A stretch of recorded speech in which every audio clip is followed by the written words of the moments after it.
नमस्कार, सुप्रभात, good morning. मी दीपाली कांबळे. 7 सालाम या बुलेटिनमध्ये आपलं स्वागत आहे. या बुलेटिनमध्ये अनेक महत्त्वाच्या घडामोडींचा आढावा आपल्याला घ्यायचा आहे आणि काही महत्त्वाचे अपडेट्स सविस्तर स्वरूपात पाहायचे आहेत. मात्र त्यापूर्वी एक नजर टाकूयात हेडलाईन्सवर. आजपासून मराठी न बोलणाऱ्या रिक्षा टॅक्सी चालकांवर कारवाई. मुदतवाढ मिळणार नाही. परिवहन मंत्री प्रताप सरनाईकांचं स्पष्टीकरण.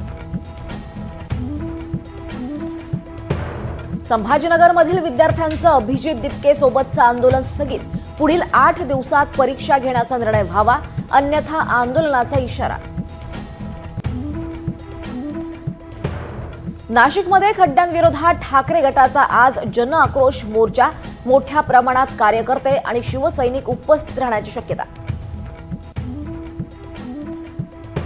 नाशिक टीसीएस प्रकरणी मतीन पटेल आणि दानिश शेखच्या जामिनावर आज सुनावणी. निदा खानला आश्रय आणि पळून जाण्यास मदत केल्याचा मतीन पटेलवर आरोप.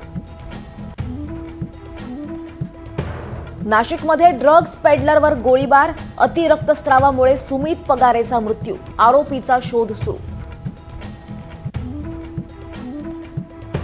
उद्या संपूर्ण नाशिक शहराचा पाणी पुरवठा बंद. शहरात एकाच दिवशी 17 ठिकाणी अत्यावश्यक दुरुस्तीची कामं. भाजपनं भाषणबाजी करण्याऐवजी सोनिया गांधींवर केस करावी.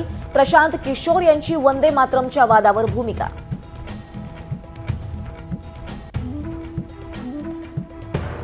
पहिल्या श्रावणी सोमवारी नागपंचमीचा विशेष योग. ठिकठिकाणी शिवमंदिरांमध्ये भाविकांची गर्दी.